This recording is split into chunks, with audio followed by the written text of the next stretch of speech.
Okay, good morning everybody and Hazak Baruch. Thank you for joining us on this beautiful Tuesday morning as we are studying together a new Parashat Vayetze. Our Parashat means to leave, to go. Vayetze Yaakov Be'er Shava Vayelech Haran. Yaakov leaves Be'er Sheva and he goes to Haran. And of course the commentaries all ask, obviously if he leaves to go to Haran, then he left where he's leaving now. Why does it need to say Vayetze Yaakov Be'er Shava? Why does it have to say that Yaakov left Be'er Shava? It doesn't need to say that. You know, the Torah, we have to remember, is not a storybook. It's irrelevant where he left.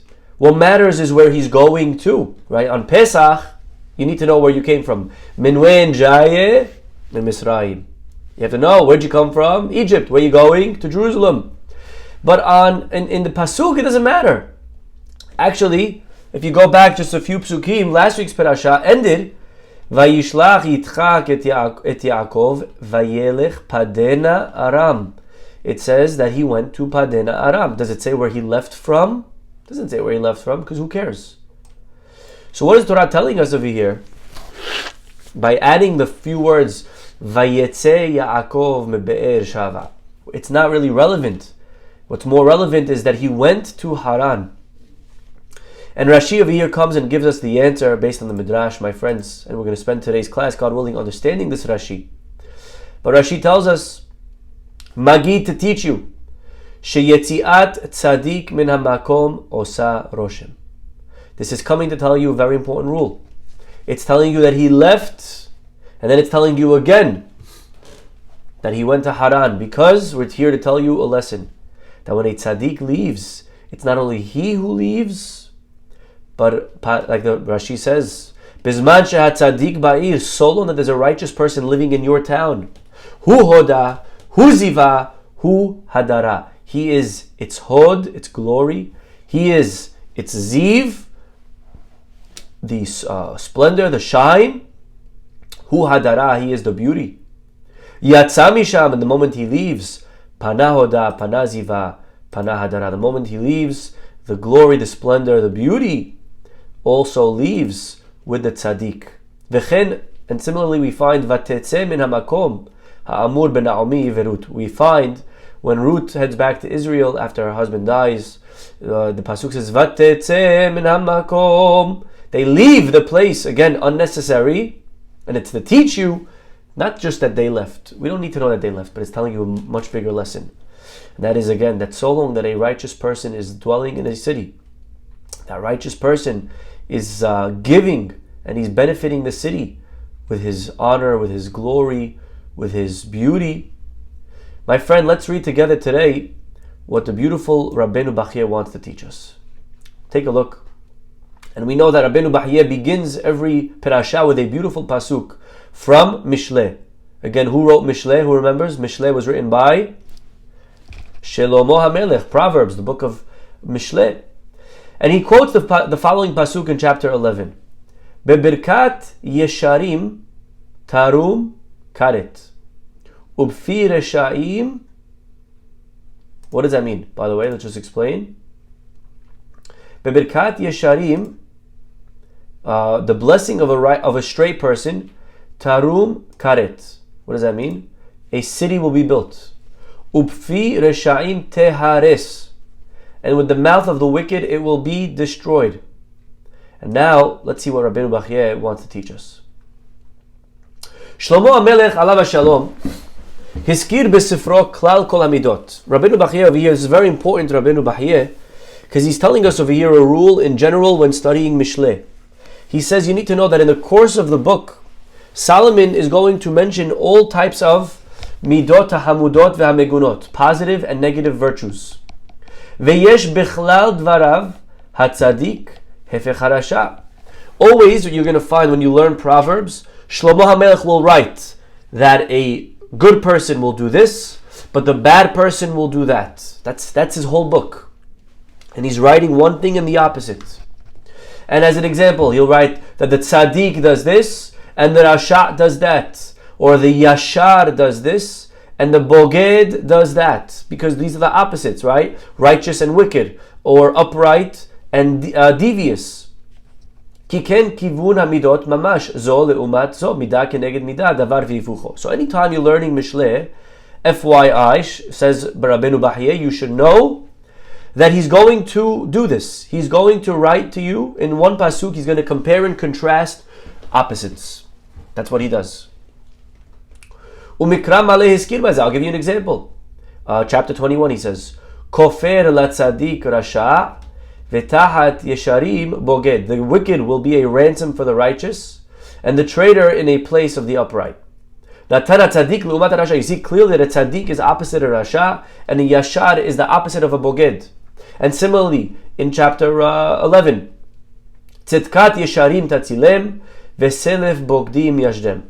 Okay, so that's the way of Mishle. Whenever you're reading the book, know that he's going to list in the same pasuk opposites, and he's going to show you this is what this person will do, and this is what that person will do. Okay, very nice. Veyadua. Now it's known ki hayashar hu hamakir hayosher ve'aohev oto ve'aboher bo. What is a straight person? What is honest? We always speak of honesty. My friends, what is an honest person? Are you honest? Am I honest? Ask yourself, are you an honest person? Do you value honesty? Yes, good.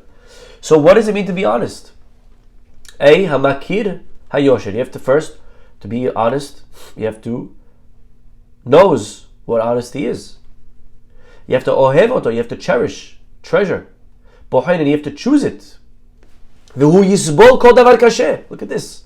And he will also suffer. Sheyehayev lo hayosher, for the sake of truth. V'hu nichnad ha'emet. Unbelievable. You know, a lot of times we value honesty, but up to a point. You know, up to a point of, well, if I'm going to lose money, then maybe I could lie, I could cheat, I could steal a little bit, right? And over here, Rabbeinu Bahye says that real people that value honesty, what are you willing to show for it? Are you ready to lose money? Are you ready to suffer a little bit for honesty? A deceiving person is the opposite. He first of all doesn't really know what is truthful. He doesn't recognize truth. Even if he does, he won't acknowledge it. He will always try to do the opposite of truth. And comes along, says Rabbeinu Bahye, Matzinu b'ktzat haktuvim mispar mishle Shlomo shu natan b'pasuk echad midat hayosher midat harasha. Sometimes, although the opposite of righteous is wicked, we do find that sometimes Shlomo will compare not righteous and wicked, but straight and wicked. And that's an example of such a pasuk is our pasuk. Our pasuk, if you go back and read it again, Bebirkat yesharim tarum karet. The blessing of a straight person will bring a city up. So he's talking about over here a yashar. Ha'ish hayashar yetiv livnei adam. Shlomo Melech is telling us that if you're a straight person, if you're honest, you will benefit those around you. Ve'hakirya, and also the city, asher hu yoshev betocho, tit'aleh v'titromem b'shvilo. The city that you are part of will also improve. Ve'lo dai sheyetiv lahem b'devrei piv. Not only will you benefit them with your words of encouragement, ila af birchato, but your blessing itself will benefit them. Kelomar, meaning, when a person, my friends, is righteous, when a person is straight, that person is not only benefiting themselves, that person is influencing the people around them. We have to realize that, my friends. We don't live in a vacuum. We don't live alone in this world. Our actions have repercussions for the people around us. And if a person is straight, if a person is righteous, if a person does the right things, they're not only benefiting themselves. You know, a lot of times we look at people that are straight, and we sometimes use dangerous words. Parasites, my ahani le rabbanan, what are they benefiting us? How do they help us? You know, I just want to compare for a minute. Just imagine two people. Imagine a very wealthy person, but they're not so straight. Or a very straight person, but they're not so wealthy. Who would you rather live next to? In whose town would you rather be part of? Says Shlomo HaMelech, you're better off being in the city of a straight person than a crooked rich person. Because the crooked person, he says over here, the straight, the righteous, they will bring blessing to themselves and everyone around them. With their words, with their encouragement, with their lifestyle, who they are. And the wicked is the exact opposite. That's what it means when it says the mouth of a wicked person will destroy a city. Because you have to know that the wicked person, not only will he not help other people, not only will he not benefit other people around him. My friends, you need to know that a person who is wicked, not only he's not going to benefit, he will destroy. You know, you see today, so many people are making decisions, big decisions of where they want to live, where they want to raise their children, just because of the demographic of the location that they're going to. You see people are moving to different states because of certain policies that states are, in charge of, whether it's education of children or lifestyle in the streets. You see today people are understanding, even in the secular world, I don't want to raise my kids anymore in this city. I'm moving to a different city. I can't be around people like that. Because the wicked, you have to know, will pull a city down. And we see it. Sodom destroyed its people. And therefore,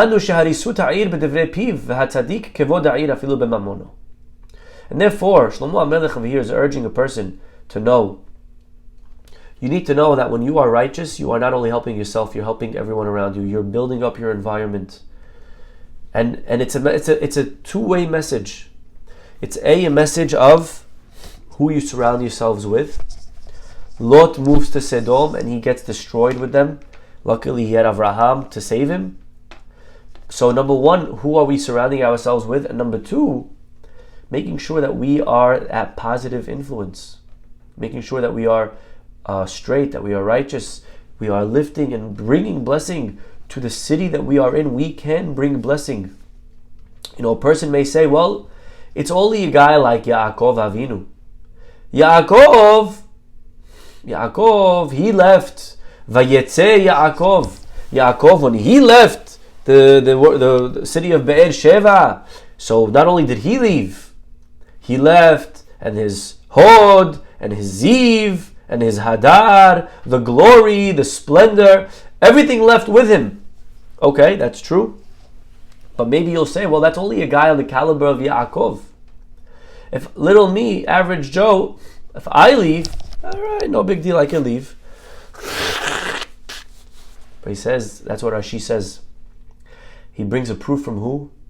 From Ruth and Naomi. They were righteous people, but they weren't on the level of Yaakov, nowhere near. And therefore, that's what Rashi's trying to prove to you. He's trying to answer your question. Even if you think you're no big person, even if you may say, I'm not like one of the Avot, I'm not like one of the patriarchs, you have to know that you are making a difference where you live, for better or for worse. And making sure and realizing that our actions don't only concern ourselves, but they also concern the people around us.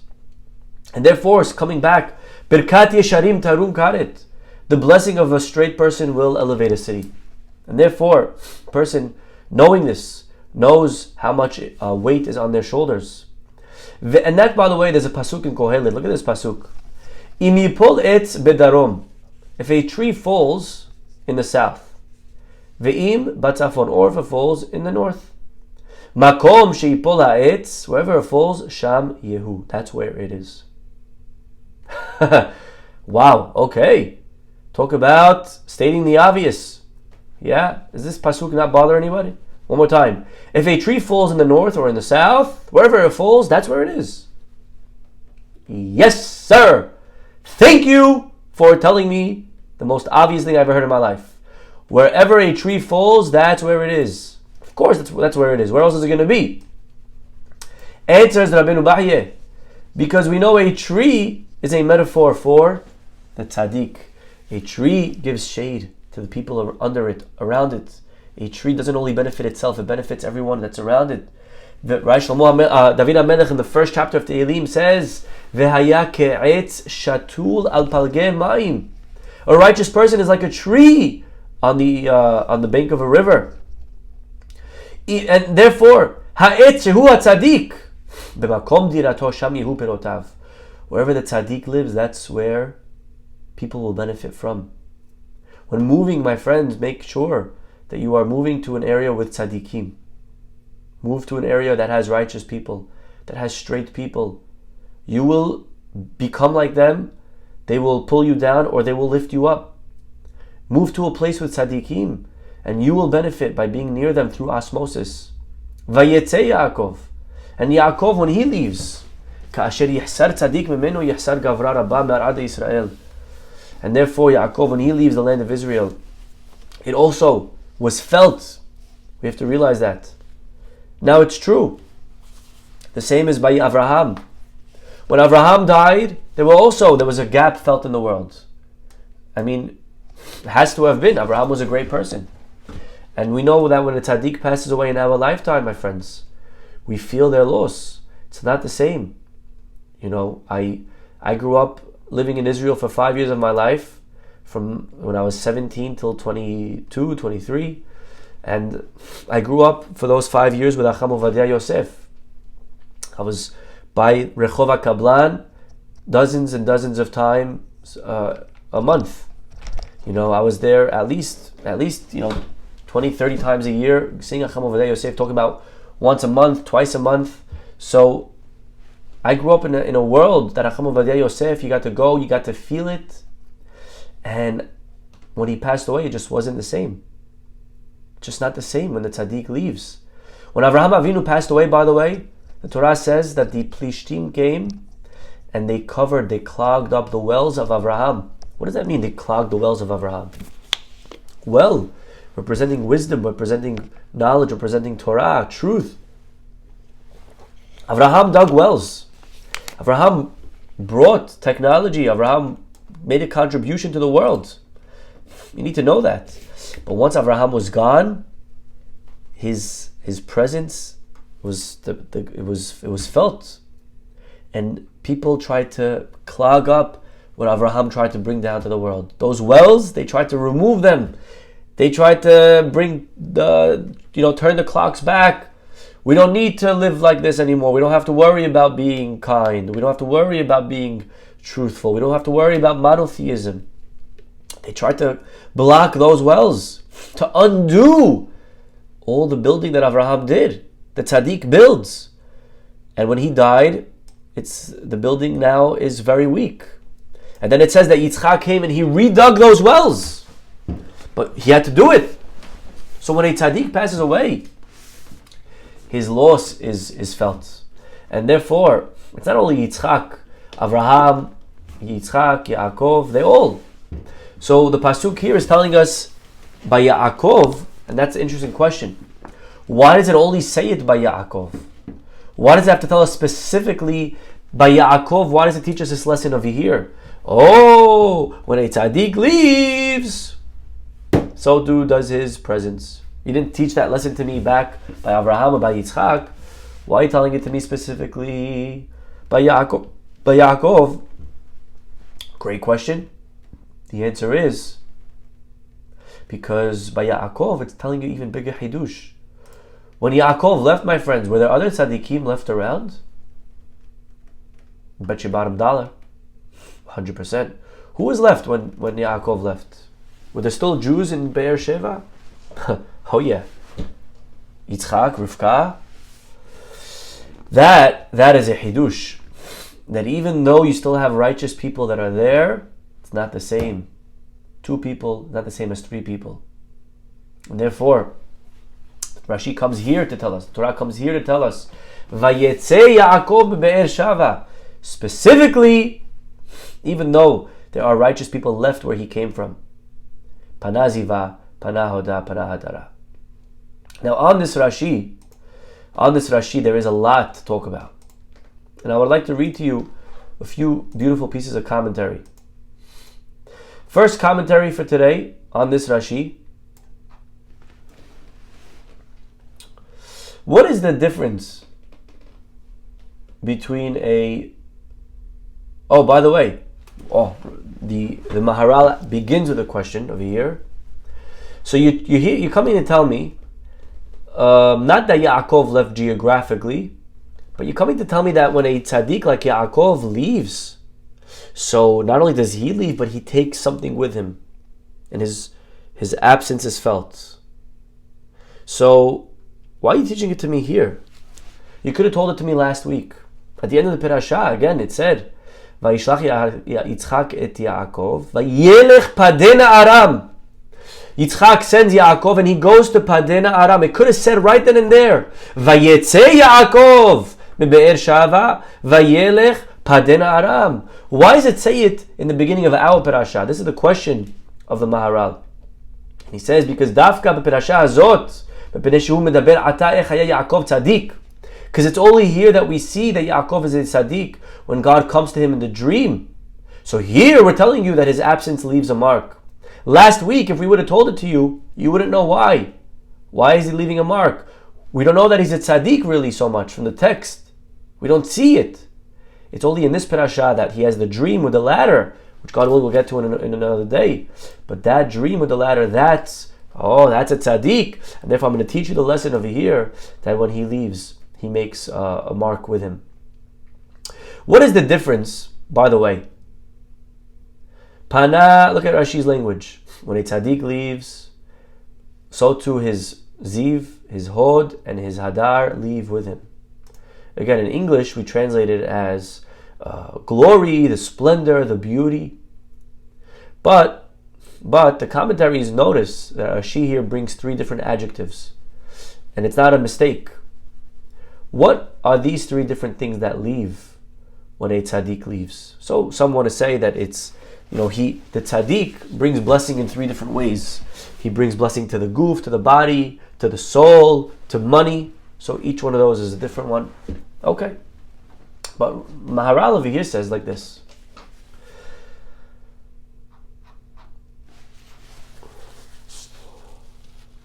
V'nir'eh shemaskir gimel dvarim. 3 different levels of bracha that a tzaddik brings.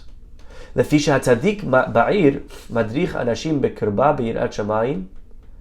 First of all, living near a tzaddik, my friends, living near the right people, hanging around the right people. And by the way, today, you have to realize, where you live is not only, on the street and your house address. Today, where do we live on our phones? What are we watching on our phones? What is being fed to us through our feed? Who are we following? Who are we following? Who are our heroes? Who are our children's heroes? These are also tzaddikim that will influence you. You don't have to be next door to them for them to inspire, or to influence, or to corrupt. You could be 5,000 miles away. But if you live next to them on your phone, so that also can impact a person. We have to realize that. Right? We quoted in the past. Moshe Rabbeinu, he tells the Jewish people, Ve'ata Yisrael, ma Hashem Elokecha shoel meimach. He says to the Jewish people, what does God ask already? All God asks is that you should fear Him. The Gemara asks a question. All He asks is that you should fear Him? It's not a small request. Moshe makes it sound so easy. Oh, just fear God, no big deal. That's very difficult. That's life's work. It takes a lifetime to fear God. So the Gemara answers, yes, it is easy. Why? Legabei Moshe, for someone like Moshe, it's small, it's easy. And again, the answer is not satisfying, because Moshe is talking to us, not to himself. You have to know your audience. For us, it's difficult. If you could lift 50 pounds, you go to your little brother, 6 years old, here, just 50 pounds, I can do it, you can do it too. Obviously not. You have to know who you're talking to. So what does Moshe, again, going back to the question, what does Moshe mean by saying, come on guys, it's just fear of Hashem, no biggie, easy stuff. Easy stuff? It's very difficult. To fear Hashem, maybe for you it's easy, but not for us. I saw a beautiful interpretation. Legabei Moshe, my friends, means not for someone like Moshe, but legabei means next to. If you're next to Moshe, if you live with Moshe, if your hero is Moshe, it'll be easier for you to attain that level as well. That's what it means. Legabei Moshe milta deseturtai. If you're near Moshe, and again, stressing the importance of role models, heroes. Who are we watching? Who are we listening? Who are we following? Sometimes our kids are watching and listening to athletes or actors who are really not worth emulating, not much to be proud of, dishonorable people. It's easy to be good if you're with good people. And the moment Yaakov leaves Be'er Shava, he didn't just leave. All the blessing that he brought left with him. And what are the three different blessings that a tzaddik brings? Coming back to the Maharal. Number one, your Yirat Shamayim, i.e. your mitzvot and averot. You will, mitzvot Hashem. That's the first thing that you will benefit by being near a tzaddik. Just imagine you lived next door to a guy like Moshe Rabbeinu. It's hard to now go swimming on Shabbat, you know what I mean? Honey, quickly. He's looking. Get out of the pool. You know what I mean? When you're living next to a great guy, it's, you automatically you start raising the bar. You see them build a sukkah. Okay, let's build a sukkah. You see them put up a menorah. You start putting up a menorah. You see them going to shul. You go to shul, right? Because we are, first of all, we are creatures of, we are people that we are social creatures. We like to be like the people around us. So if the people around us are doing X, we want to do X. If they're doing Y, we want to do Y. So first thing, tzaddik will bring down the ability, the blessing of mitzvot. Number two, tzaddik will also enlighten you with chokhmah. When we go near tzaddikim, so now you see them waiting for the bus, waiting for the taxi. Hey, how's it going, Rabbi? What's doing? And again, I don't mean only Rabbi. Any righteous person. You walk out to take out the garbage. You exchange a few words. What are they talking about to you? If they're righteous, they're not going to talk to you about sins. They're going to talk to you about, oh wow, I just finished, this amazing organization. I just went to this speech. I just did this thing. They have a class in the shul. Now, he's inspiring you. He's sharing with you sprinkles and tidbits of wisdom, of knowledge. Shlishi, thirdly, Torah, knowledge, and midot tovot. Midot tovot. Right? Because a lot of people have Torah, they can do mitzvot, but they don't have good character. The tzaddik will give you all three. And look how now he explains that all three correspond to the three different words that Rashi chooses. Number one, when a tzaddik leaves, pana hoda. When a tzaddik leaves, so too departs his glory. Hod. Hod is glory. What does that mean? Hod, from the word shevach, to praise. Glory, praise. Shevach. And you have to know, who is worth praising? Right? When we say praise Hashem, Hodu l'Adonai kiru bishmo, Hodu l'Adonai ki tov. You know who's worth praising? Someone who is God-fearing. Like it says, Sheker achen vehevel hayofi. You shouldn't praise a lady who's beautiful. Beauty is not a reason to praise someone. If you think about it, by the way, today, again, who do we idolize, unfortunately? Models, beautiful women, rich people. Sheker achen, says Shlomo HaMelech. Don't praise that lady. First of all, it's very temporary. In a few years, she could be very ugly. She could get old. Secondly, the beauty is not even yours. What'd you do to work on it? That's God's beauty. He gave it to you. Yeah, imagine you borrow my car and you start driving around. Well, you don't want to borrow my car. I have a Honda, right? I don't want to embarrass anyone. But imagine you borrow a guy with a Mercedes or a Ferrari. That's a car, right? You drive around flexing to everyone, revving the engine, right? It's not your car. It says on the side, you see sometimes these people that it says drive this car and get paid $50 a day. If the car has advertising all around it. So imagine a guy drives the car with ads all around, and he's driving around like as if he owns the place. Oh, look how rich I am! And in the meantime, the guy has on the side of his car, it's it says Stop and Shop. The whole car is filled with Stop and Shop signs. So what are you bragging about? You're getting paid $100 to drive this car. No, there's no bragging rights. So number one, who should brag? Who's worth praising? Not brag. Who's worth praising? Isha yirat Hashem, hi titalal, lady that fears God. And again, we don't live in that world today. It's a shame. Today, again, we're very superficial.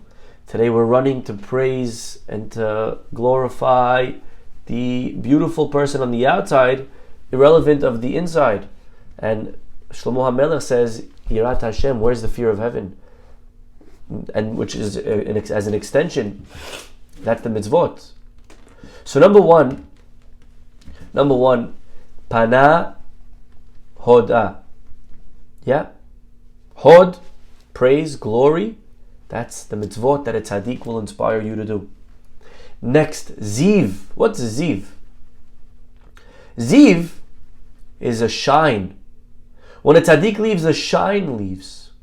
Whenever we use the word shine, you need to know it's always in reference to knowledge, to wisdom.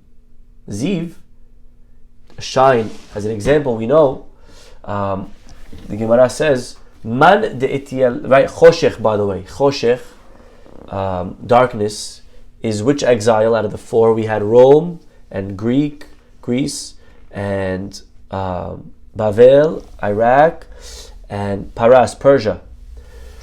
We know the Midrash in the first pasuk in the Torah, right? The second pasuk, right? Tohu vavohu vechoshech. Choshech is darkness.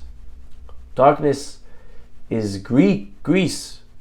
Very good, because they tried to take away Torah study. Right? So Torah is light. Kiner mitzvah veTorah or. Torah is or. Torah is light. Is a shine. The Gemara says in Masechet Shabbat, all the way at the end, Man ityalid bervi'i b'Shabbat. Whoever was born on a Wednesday, okay, so go ask your mothers if you were born on a Wednesday, go look back. But if you were born on a Wednesday, Yehe gevar hachim v'nehira, you will be a shining, wise person. So you see, Ziv, shining, is wise. Okay? I think I was born on a Wednesday, I'm not sure what happened to me. No, I'm kidding, I was born on a Shabbat. But either way, right? That's why also, whoever wants children that are scholars, the Gemara says, what should they do? Make sure to light Chanukah candles.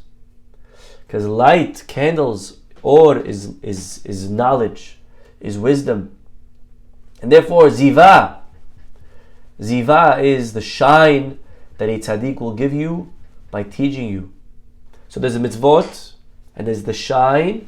By the way, Gemara says that when you're praying the Amidah, which you're facing east, if you want wisdom, you should face a little bit, tilt a little to the south. Right? When you're facing, you should go a little south. And if you want money, you should go a little bit north. Tilt a little to the north. Why? Because in the temple, we know that on the north was the shulchan, which was the bread, which represents money. And on the south was the menorah, which represents chokhmah.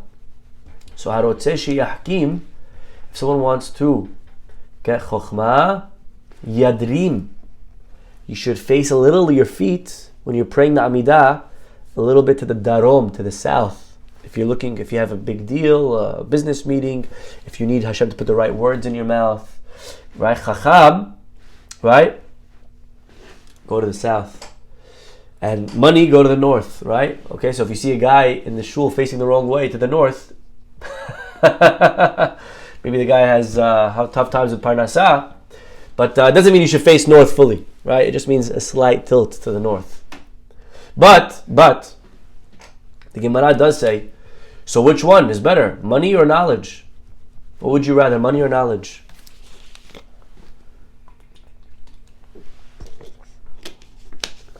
What would you guys want? What do you want, money or knowledge? Which one would you rather between the two?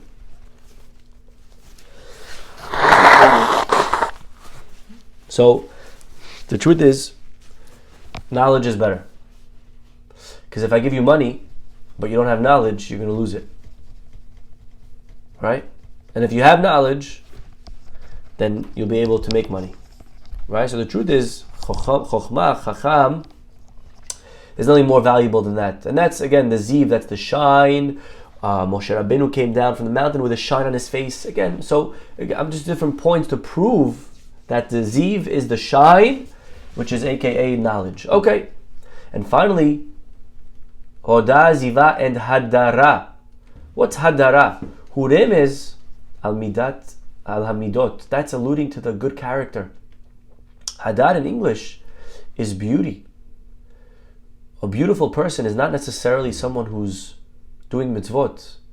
You can have people that are doing mitzvot, they're very nasty people. Sometimes we see people like that. They're always learning, they're always doing, but yeah, when it comes to one-on-one, you talk to them, they're rushing you, they're rude, they're lacking good midot, they're lacking good character. The Mishnah says in Pirkei Avot, Eze derech yivchar lo adam, you know what's the right way in life? Kol shehi tiferet le'oseha, whatever is going to benefit those who do it, v'tiferet lo min ha'adam, and other people. Right? You have to benefit you and others. Mitzvot, you grow, but you have to also, to have tiferet, pe'er, you got to also do something that's going to make other people want to be around you. You can't only worry about man to God. There's also man to man, which is again a whole nother avenue, but the point I'm trying to make is that the word hadara, the beauty, is referring to the good midot, the good character. So this, my friends, again, this is just a small piece from the beginning of our parashat Vayetze. Again, the word Vayetze Yaakov, you read it, you wouldn't even think about the word. Yeah, he left. But we see today that there's a lot to talk about. Well, I mean, you didn't have to tell me that he left. Obviously he left. The Torah's not a storybook. Just tell me that where he went. Where'd you come from and where'd you going? Just tell me where you're going. But no, Rashi comes to tell us that it's telling you not only that he left, but when he left, he took away all the blessing that he brought. And again, there was still blessing because you still had Yitzchak and Rivka there. But 2 is not the same as 3. The more the merrier, the more the better. And therefore, Yaakov leaving takes away some of the roshem, some of the bracha, and even where he's going to go, he's going to bring bracha. Just as an example, we know that when Yaakov comes down to Egypt to meet his son Yosef at the end of his life, the famine ended. The drought ended. Yaakov comes down to Egypt, and for the first time in 2 years, the Nile rose up. By the way, the 7 years of famine that was projected by the dream never ended up happening. I don't know if you guys knew this, but the dream originally was 7 years of plenty and 7 years of famine. It was never 7 years of famine. It ended up stopping after 2 because Yaakov came down. And Yaakov brought blessing. And therefore, Hashem should bless us to be able to A, make sure we choose the right type of people to be around. And maybe more importantly, B, to make sure that we are being that person that people want to be around, as opposed to someone, God forbid, that would bring negative energy to a place. That Hashem should help us to be that tzaddik so that we can bring blessings not only to us, but to all the people around us. Okay, we'll stop over here, everyone. Have a wonderful day. God willing, we'll see you all tomorrow. Bye-bye.